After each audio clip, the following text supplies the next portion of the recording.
The design of planned attacks on buildings inside the U.S. and how operatives were directed to carry them out. That is valuable information for those of us who have the responsibility to protect the American people.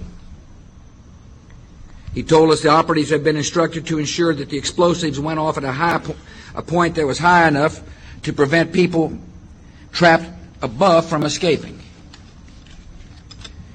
He gave us information that helped uncover Al-Qaeda cells' efforts to obtain biological weapons.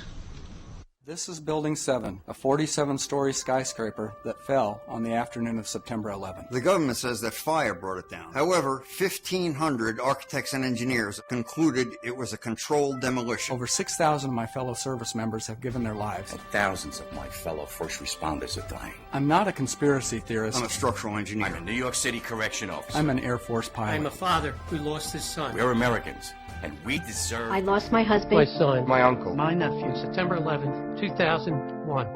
Most people don't know a third tower fell that day. The government says fire brought it down. The collapse of World Trade Center 7 was primarily due to fires. I, along with 1,400 other architects and engineers, have found the government's conclusion to be physically impossible. Impossible. We need the truth about what happened that day. Go to rememberbuilding7.org. Why it fell, why it matters, and what you can do.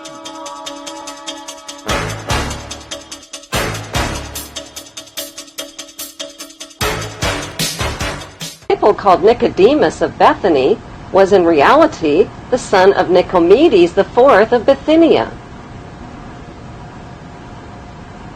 Joseph of Arimathea was in reality Joseph of Judea, an extremely wealthy tin merchant and descendant of King Zedekiah and Mattathias.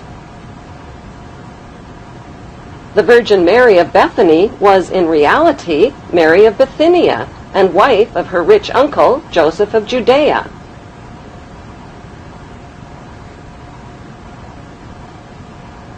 Mary Magdalene, Jesus of Nazareth, Thomas, and James were the wealthy royal offspring of Hebrew-Egyptian Ptolemy queen Cleopatra VII.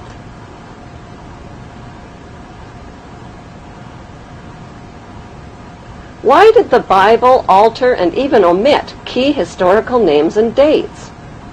To cover up the real Hebrew identities of the royal ruling families of Egypt and the Holy Roman Empire, whose secret religion was and still is the cult of Amun. Why in the world did first-century Jews living at the time of Jesus threaten to punish by death anyone who dared to copy, sculpt, or draw the face of Jesus and his graven image? What were they afraid of? Were they afraid perhaps he might be recognized for who he really was?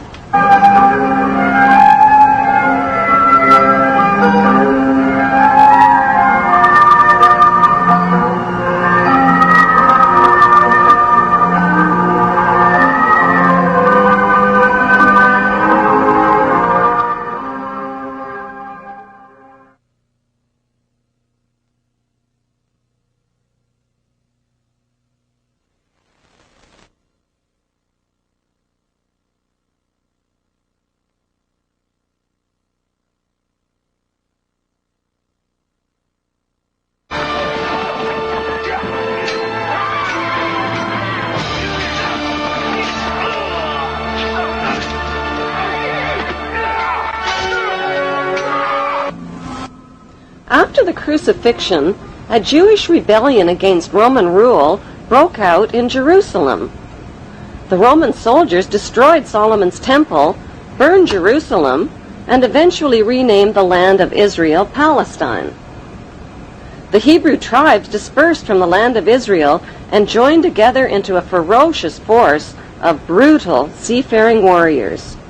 They named themselves after their 6 great ancestors, the 6 Hebrew Hyksos kings who once ruled Egypt. The VI in their name, Vikings, is the Roman numeral for 6. 6 kings. Was the largest tribe of Israel and the first to replace the god of Judaism with pagan fertility gods. The tribe of Dan became seafaring pirates, looting their way from Greece along the Mediterranean, leaving evidence of their migration route. Like signposts, they incorporated the name of Dan into the names of mountains, towns, and rivers, like the mighty river Danube. They raided their way up the coast of Europe and built settlements in the British Isles and in Scandinavia. The country of Denmark literally means the mark of Dan.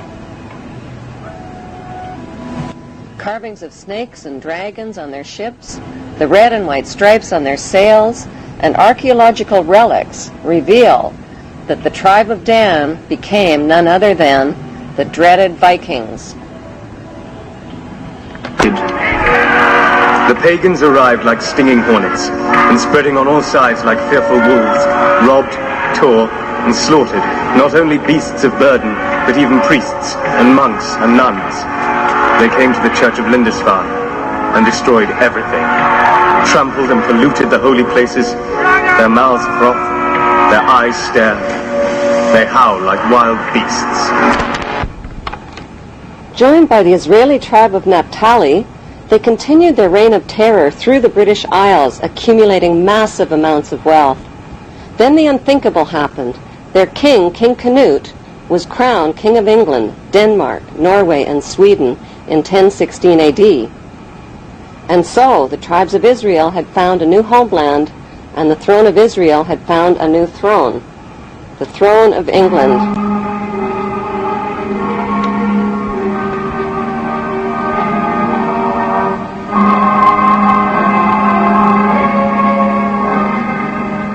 Danish royalty from the tribe of Dan intermarried and became related to almost all of the monarchies of Europe, including Queen Elizabeth of England.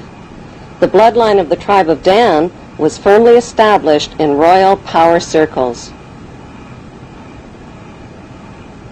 A unique Viking genetic disease called Dubitraz contracture, causing tightening of the tendons in the hand, give it a claw-like appearance. U.S. President Ronald Reagan and British Prime Minister Margaret Thatcher contracted the Viking genetic disease and are believed to be descendants of the Vikings, and thus descendants of the tribe of Dan.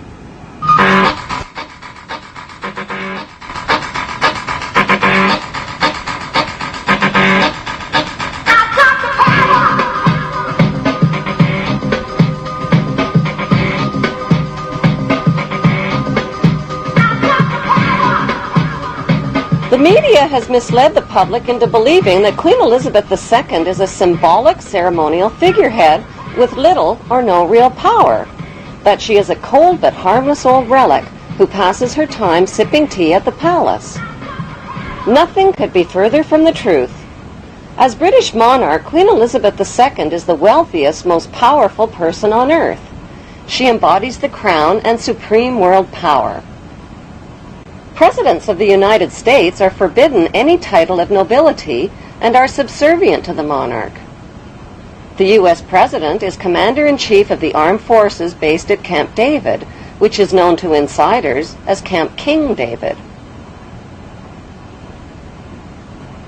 Prime Ministers in Commonwealth nations like Canada and Australia are also subservient representatives of the British King or Queen. They are her spokesmen. The Governor-Generals of the Queen's Commonwealth nations represent and exercise the Queen's power on her behalf. What the general public doesn't realize is that their leaders are only representatives of the monarch and do not possess the power. They exercise the power.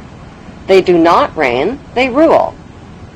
The monarch, on the other hand, reigns but does not rule, possesses the power but does not exercise it.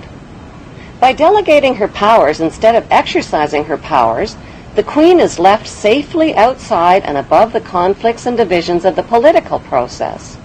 She is protected from becoming a target of political hostilities. Meanwhile, the general public is kept in the dark about the true powers that the Queen actually possesses, powers that she delegates but has not yet chosen to exercise. So what exactly are these powers that the Queen possesses but has not chosen to exercise? Her powers include the power to choose the Prime Minister and to dismiss the Prime Minister through her Governor-General, the power to dismiss ministers and the government, the power to dissolve Parliament and call new elections, the power to refuse legislation passed by Parliament, the power to command the armed forces and raise a personal militia. She has the power to read confidential government documents and intelligence reports, the power to declare a state of emergency and issue proclamations. She has the power to call elections and enact laws in Her Majesty's name. Few people realize that not a single law is passed without the Queen's consent. She has the power to exercise Crown prerogatives, which means the Queen can declare war through her Prime Minister without even the agreement of Parliament. She has the power to grant and bestow titles and honours like Sir, the power to pardon convicted criminals. So why has the Queen been allowed to legally possess all of these supreme powers? For the sake of tradition? What exactly is the meaning of the term the Crown? The Crown is defined as executive powers exercised in the name of the monarch. The actual crown itself, worn by the monarch, is a symbol of the Queen's executive powers. The Parliamentary Oaths Act of 1866 requires all leaders of 54 Commonwealth nations to swear an oath of loyalty to the Queen, not to the people who elected them. I swear by Almighty God that I will be faithful and bear true allegiance to Her Majesty Queen Elizabeth, her heirs and successors according to law, so help me God. Those who do not swear allegiance to the Queen are deemed unfit for office, including the Prime Minister, police, military, judges, legislators, lawyers, and public servants. New citizens to the Queen's Commonwealth nations must swear allegiance to Her Majesty the Queen. Public land in the Queen's colonies like Canada is called Crown land and includes Aboriginal land. Government corporations are called Crown corporations. The Central Bank of Canada and the Canadian Mint are Crown corporations independent of most government controls. Neither Canada nor Australia, two huge and independent countries in their own right, has dispensed with her services as their head of state. Forms, stationery, and printing are printed by the Queen's printer. Canadian warships